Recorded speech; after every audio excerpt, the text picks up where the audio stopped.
So வணக்கம் எல்லாருக்கும். So இந்த வீடியோவில் நம்ம இந்த நான் இன்டர்வியூ போஸ்ட்டுக்கான ரிசல்ட்ஸ் வந்துருச்சு. ஸோ எல்லாருக்கும் ரேங்க்கும் தெரியும்.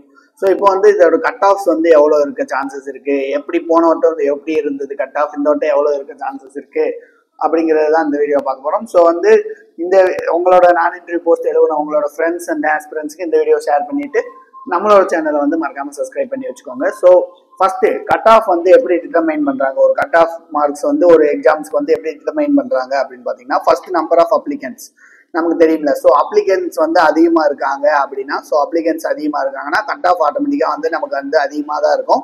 ஏன்னா நிறைய மெம்பர்ஸ் வந்து ஷார்ட் லிஸ்ட் பண்ணணும் அப்படிங்கிற ஒரு வியூவில் ஸோ நம்பர் ஆஃப் அப்ளிகன்ஸ் வந்து அதிகமாக இருந்தாங்கன்னா ஸோ உங்களுக்கு வந்து கட் ஆஃப் ஆட்டோமேட்டிக்கலாக அதிகமாக இருக்கும். ஸோ வேகன்சிஸ் வந்து கம்மியாக ஆக வந்து நமக்கு தெரியும்ல, வேகன்சிஸ் கம்மியாக வந்து கட் ஆஃப் வந்து அதிகமாக இருக்கும். ஸோ எக்ஸாம்பிள் ஒரு போஸ்ட்டுக்கு வந்து வேகன்சி கம்மியாக இருக்குது, அப்ளிகன்ஸ் நிறையா இருந்துச்சுன்னா கண்டிப்பாக வந்து அவங்களோட கட் ஆஃப் வந்து அதிகமாக தான் எப்பயுமே செட் பண்ணுவாங்க அப்படிங்கிறது வந்து ரூல் தெரியும்ல. ஸோ அதுக்கடுத்து வந்து தேர்டாக வந்து கொஸ்டின் லெவல். ஸோ ஈஸியான லெவல் ஆஃப் கொஸ்டின்ஸ் இருக்குது. கொஸ்டின் ஈஸியான லெவலாக இருக்குன்னா டெஃபினட்டாக வந்து கட் ஆஃப் வந்து அதிகமாக இருக்கும். ஓகேவா? ஸோ கொஸ்டின் வந்து ஈஸியான லெவலாக இருக்கிறப்ப வந்து கட் ஆஃப் வந்து அதிகமாக இருக்க சான்சஸ் இருக்கு. ஸோ அதே மாதிரி டஃபஸ்ட் கொஸ்டினாக இருந்தால் கம்மியாக இருக்குமா அப்படின்லாம் கிடையாது. ஸோ ஓரளவு கம்மியாக இருக்கும். ஓகேவா? ஒரு 10 or 20 மார்க்ஸ் வந்து கம்மியாக இருக்கும். ஸோ நீங்கள் டஃபஸ்ட் லெவல் கொஸ்டின் அட்டன் பண்ணுறீங்கன்னா ஸோ ஒரு எக்ஸாமோட கட் ஆஃப் வந்து டிட்டர்மைன் பண்ணுறதுக்கு இந்த 3 தான் இருக்குது. ஸோ அந்த அப்ளிகன்ஸ், அதே மாதிரி வேகன்சிஸ் எவ்வளோ இருக்குது, ஸோ கொஸ்டினோட லெவல், இது 3 பேஸ் பண்ணி தான் ஒரு எக்ஸாமோட கட் ஆஃப் வந்து டிட்டர்மைன் பண்ணுவாங்க. ஸோ இப்போ இந்த ப்ரெடிக்டர் கட் ஆஃப் இது வந்து நிறைய போஸ்ட் வந்து இருக்கும். நான் இன்டர்வியூ போஸ்ட்ல வந்து நிறைய போஸ்ட் இருக்கும்.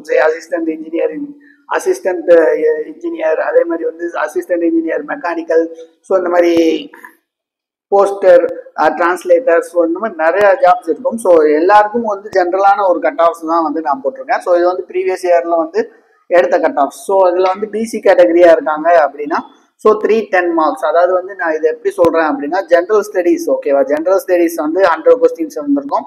ஸோ அது போக உங்களோட சப்ஜெக்ட் கொஸ்டின்ஸ் வந்து 200 கொஸ்டின்ஸ் இருக்கும். ஸோ இது ரெண்டும் சேர்த்து பார்த்தீங்கன்னா வந்து உங்களுக்கு வந்து 450 மார்க்ஸ் வந்து இருக்கும். ஓகேவா? ஸோ 450 மார்க்ஸுக்கு நீங்கள் எவ்வளோ ஸ்கோர் பண்ணியிருக்கீங்க அப்படிங்கிறது தான் கட் ஆஃப். ஓகேவா? 450 மார்க்ஸ்க்கு நீங்கள் பிசி கேண்டிடேட்ஸாக இருந்தீங்கன்னா 310 to 325 மார்க்ஸ் இருந்து போன வட்டம் பிளேஸ் ஆன ஸ்டூடெண்ட்ஸு. ஸோ அதே மாதிரி எம்பிசி பார்த்தீங்கன்னா 290 to 310, 315. ஓகேவா? 290 to 315. ST candidates as usual நார்மலாக வந்து கம்மியாக தான் இருக்கும் அவங்களுக்கு, 280 to 300. ஸோ அதே மாதிரி எஸ்டி கேண்டிடேட்ஸ் வந்து 245 to 270. ஸோ அதே மாதிரி பிசிஎம் 280 to 300. ஸோ இதுக்கு ஏற்ற மாதிரி எத்தனை கொஸ்டின்ஸ் நீங்கள் அடிச்சிருக்கீங்க அப்படிங்கிறது தான் ரொம்ப முக்கியம். ஸோ வந்து இதுதான் வந்து நார்மலாக கட் ஆஃப். ஸோ வந்து ஒரு 300 அந்த அபோவ் அப்படி எடுத்திருந்தீங்கனாலே வந்து உங்களுக்கு வந்து கொஞ்சம் வந்து கவுன்சிலிங்கான பாசிபிலிட்டிஸ் இருக்கு. பட் இது வந்து டிபெண்ட்ஸ் அப்பான் வேகன்சிஸ். ஓகேவா? போன வட்டம் வந்து வேகன்சிஸ் கொஞ்சம் அதிகமாக இருந்தது. இந்த வட்டம் வேகன்சி கம்மியாக இருக்கனால வந்து இன்னுமே வந்து கூட சான்சஸ் இருக்கு. இந்த 325, 350 ஆக சான்சஸ் இருக்கு. ஸோ இந்த மாதிரி வேகன்சிஸை பொறுத்து வந்து இந்த கட் ஆஃப் வந்து மாறிக்கிட்டே இருக்கும். ஸோ அதுதான் வந்து இது. ஸோ பட் இது ப்ரெடிக்டர் கட் ஆஃப் போன வட்டம் எவ்வளோ எடுத்திருக்காங்க அப்படிங்கிறத பொறுத்து இந்த கட் ஆஃப். ஸோ இப்போ எப்படி கவுன்சிலிங் அப்படின்னா, ஸோ ஃபர்ஸ்ட் வந்து உங்களோட மார்க்ஸ். ஸோ உங்களோட மார்க்ஸ் வந்து நம்ம சொன்ன மாதிரி 320, 350 இருக்கு.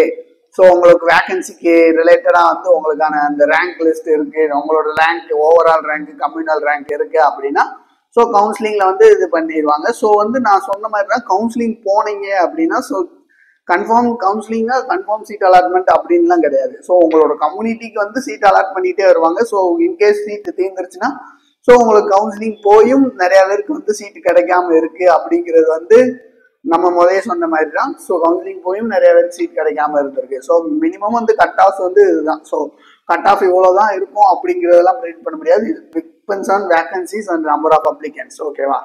ஸோ ஒவ்வொரு போஸ்ட்டுக்குமான கட் ஆஃப் வந்து நான் அதுக்கான லிங்க் டிஸ்கிரிப்ஷனில் கொடுக்குறேன்.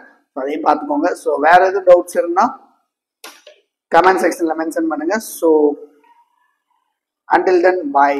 Thank you.